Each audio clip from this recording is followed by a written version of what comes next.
साथियों, आप देख रहे हैं बीएमटीवी यूट्यूब चैनल। मैं सतवंत सिंह राणा। सभी साथियों को फूले सो अम्बेडकर प्रयार, जय भीम, जय जोहार, जय संविधान। साथियों, अभी तक आप लोगों ने मेरे चैनल को सब्सक्राइब नहीं किया तो सब्सक्राइब करें, बेल आइकन को प्रेस करें, वीडियो नीचे कमेंट जरूर करें। साथियों, इस वीडियो के माध्यम से बात करेंगे गणेश विसर्जन, गणेश की पूजा, गणेश की उत्पत्ति। खासकर कंसेप्ट है कि गणेश को 10 दिन तक रखा जाता है, पूजा पाठ की जाती है, फिर उसको घुमाया जाता है, फिर इसके बाद में कहीं बहते हुए पानी में उनका विसर्जन किया जाता है या किसी गड्ढे या कहीं भी कर दिया जाता है। इसके ऊपर बात करेंगे कि गणेश का विसर्जन की उत्पत्ति कैसे हुई, कहाँ से ये कहानी स्टार्ट हुई, इसके पीछे का कारण क्या है, हम थोड़ा जानने का प्रयास करेंगे। क्योंकि खासकर हमारे बहुजन समाज के लोग जो अछूत अनुसूचित जाति के लोग हैं, खासकर वो लोग आज अपनी छाती से उस व्यवस्था को लगाए हैं जिस व्यवस्था ने हजारों सालों से उन्हें जानवर से बेहतर जीने के लिए मजबूर किया, जिन्होंने उनके मनोबल, जिज्ञासा, उनके मन मस्तिष्क को धर्म के नाम पर इतना कचरा पैदा कर दिया गया, उनको व्यवस्था ने गुलाम बना लिया। वो लोग कभी भी इसके विरोध में विद्रोह नहीं कर पाए। और जो धार्मिक भ्रमजाल है, धार्मिक जो जाल है, किस तरह से इन लोगों ने निर्माण किया और ब्रह्म भक्ति के नाम पर, ईश्वर परमात्मा के नाम पर हजारों तरह के भगवानों का निर्माण करके इन लोगों के अंदर भ्रम पैदा करके इनके गुलाम बना लिया। और गणेश विसर्जन के पीछे का कारण क्या? हमारे लोग गाना गाते हैं, अंधन को आंख देत, कोढ़ी को माया की काया, क्या देते हैं जानकारी नहीं, आप लोग हमें जरूर बताएं।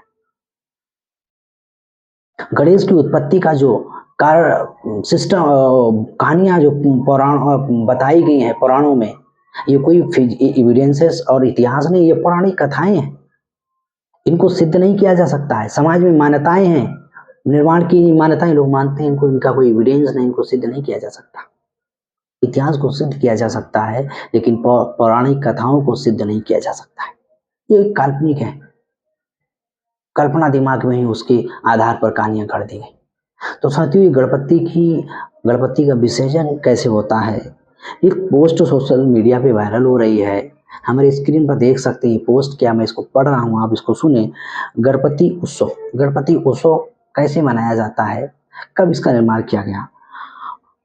गणपति उत्सव को सर्वप्रथम शुरू करने वाले बाल गंगाधर तिलक थे, जो पुणे के रहने वाले थे। पुणे में गणपति को बिठाया गया। बाल गंगाधर तिलक ने 10 दिन तक सभा और सम्मेलन को संबोधित किया गया। 10 दिन तक सभा और सम्मेलन चले। बिठाए गए गणपति को 10वें दिन फेरी से निकाला जाता है, चारों तरफ घुमाया जाता है। गणपति का दर्शन सभी के लिए खोल दिया जाता है। गणपति के दर्शन करने के लिए सभी लिए खोल दिया जाता है। मौके का भरपूर फायदा उठाते हुए एक दलित ने मूर्ति के दर्शन करने के क्रम में उसे छू ही डाला। मतलब कि दर्शन करते थे, वो लाइन में लगा था, एक अनुसूचित जाति का व्यक्ति अछूत, उसने जाकर दर्शन करने के बजाय मूर्ति को छू लिया।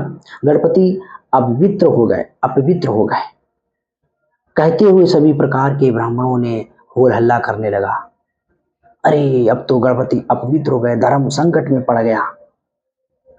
सभी प्रकार के ब्राह्मणों के भयानक खलबली मच गई। सभी तिलक को गरियाते हुए कहने लगे कि देखो, गणपति को सार्वजनिक किया तो इस प्रकार धर्म डूब गया। गणपति को सार्वजनिक किया और इस प्रकार का धर्म डूब गया, धर्म संकट में पड़ गया। कौन ब्राह्मण इस मूर्ति को अपने घर में रखेगा? कौन ब्राह्मण इस मूर्ति को अपने घर में रखेगा? तब तक फेरी पुणे के बाहर निकल चुकी थी। जो चारों तरफ घुमाया जाता है फेरी गणपति की, वो बाहर निकल चुकी थी और मुठा नदी तक आ चुकी थी। एक नदी है, वहां आ चुकी थी। तभी आराम से तिलक ने कहा, चिल्लाते क्यों हो, शांत रहो, मैं धर्म को डूबने कैसे दूंगा। धर्म को डुबाने की अपेक्षा हम इस अपवित्र मूर्ति को ही डुबा देते हैं। और इस प्रकार से गणपति को डुबा दिया गया। तभी प्रत्येक वर्ष 10 दिन तक तमाम अछूतों द्वारा अपवित्र हुई गणपति को डुबा दिया जाता है, जिसे कलम कसाई विसर्जन कहा जाता है। कलम कसाई विसर्जन क्या है, ये पढ़ो आप। हमारे लोग पढ़ते नहीं। हमारे लोगों को टीवी के माध्यम से, चैनलों के माध्यम से, प्रचार तंत्र के माध्यम से, बाबा बवालियों के माध्यम से जो कहानियां गढ़ दी जाती है, हमारे लोग उसको सच्चाई मान लेते हैं। अपने आचरण, अपने दिमाग में वही चीजें रिफ्लेक्ट करते हैं, रिविजन करते हैं दिमाग में। ऐसा हुआ होगा। और टीवी पर चला के चलचित्र कहानियां बना के लोगों के अंदर एकदम कहा जाए कि हकीकत पैदा कर दी गई। एक अछूत की छू लेने से मूर्ति, ये है नहीं। डॉक्टर बाबा साहब अम्बेडकर ने कलाराम मंदिर का जब सत्याग्रह करने के लिए, उन्होंने जाने के लिए, दर्शन के लिए आंदोलन किया था, तो वहां पर पिटाई की गई थी। ये इतिहास है, कोई ज्यादा बड़ा इतिहास नहीं, अभी का इतिहास है। बाबा साहब अम्बेडकर घायल हुए थे वहां पे। अछूतों को मूर्ति छूने का अधिकार नहीं था। जो आज अछूत अपने घर में गणपति विसर्जन कर रहे हैं, इनकी औकात जो बनी है ये महापुरुषों के आंदोलन की वजह से और संविधान की वजह से। इनकी जो जिस धर्म को ये मानते हैं उस धर्म ने तो इन्हें अछूत और नीच बनाया, अपवित्र बनाया। इनके साथ हजारों सालों से जाति भेदभाव किया गया, आज भी जाति भेदभाव होता है। तो ये परंपरा जो गणपति उत्सव की है, गणपति की उत्पत्ति कैसे हुई, एक मैल पुतला फूंका जाता है और शंकर आते हैं, उसको भोले शंकर आते हैं, गर्दन काट देते हैं, हाथी की गर्दन लगाई जाती है। तो इस तरह की कहानियां गढ़ दी गई और हमारे गाना बना दिए गए, म्यूजिक के माध्यम से डोल रहे हमारे लोग उस नशे में, धर्म के नशे में। नहीं मालूम कि ये किस तरह का सिस्टम है।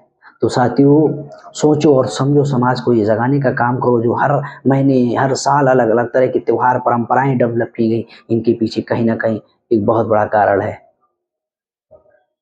और ये डेवलप करने के बाद भी हमारे लोगों के बीच में ब्रह्म भक्ति पैदा कर दिया गया, दिमाग में कचरा पैदा कर दिया कि जो विद्रोह होना चाहिए था छुआछूत के विरोध में, अन्याय अत्याचार के विरोध में, अधिकारों के समर्थन में, उसके विरोध में जो क्रांति होनी चाहिए वो तो खत्म कर दी। धर्म के नाम पर लोगों को आसामान बना दिया। लोगों का अगर तुम्हारे साथ अन्याय अत्याचार हो तो ऊपर वाला जाने, तुम इस जन्म में अछूत हो, तुम्हारे पिछले जन्म का जो पाप किया वो इस जन्म में तुम भोग रहे। जो जन्मांतर थ्योरी है, ये दिमाग में कचरा पैदा कर दिया गया हमारे लोगों के। हमारे लोग स्वर्ग की तरफ देख रहे हैं, नरक की तरफ देख रहे हैं। जैसे वहां पर इनके प्लाट पड़े हुए बने हुए, वहां भी इनको तुरंत प्लाट मिलेगा मरने के बाद। मरने के बाद में व्यक्ति का, मनुष्य का अस्तित्व खत्म हो जाता है। तो सारी कहानियां गढ़ी गई, बहुत सारी कहानियों के पीछे अलग अलग सिस्टम डेवलप किए गए इन्होंने। और हमारे लोग उसको बाबा भवानी और टीवी चैनलों के माध्यम से, प्रचार तंत्र के माध्यम से जो बताया जाता है उसको हमारे लोग हकीकत मानते हैं कि नहीं ऐसा हो सकता है। हमारे लोगों को इसके बारे में गहनता से सोचने की जरूरत है, समझने की जरूरत है और लोगों को इसके बारे में बताने की जरूरत है। सारा का सारा जो सिस्टम डेवलप किया गया, ये लोगों के अंदर ब्रह्म भक्ति पैदा करने का मामला है, लोगों को गुलाम बनाने का मामला है। और खासकर अछूतों को लिए जो धर्म ये थोपा गया, इनको षड्यंत्र पूर्वक इस धर्म के ब्रह्मजाल में फंसाया गया और इनकी हजारों पीढ़ियां आज भी उस व्यवस्था को ढोती चली आ रही हैं, आज भी उस व्यवस्था को छाती से लगाए जिस व्यवस्था ने इनको अछूत नीच बनाया। तो साथियों, जागो और जगाओ, समाज को इसको लेकर जागृति पैदा करो।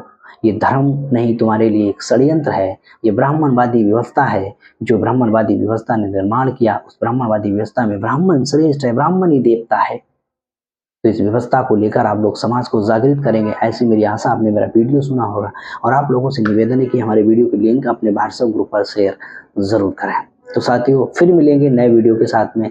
इस वीडियो में आज तक इतना ही। देखते रहिए BM टीवी यूट्यूब चैनल। इस वीडियो में इतना ही।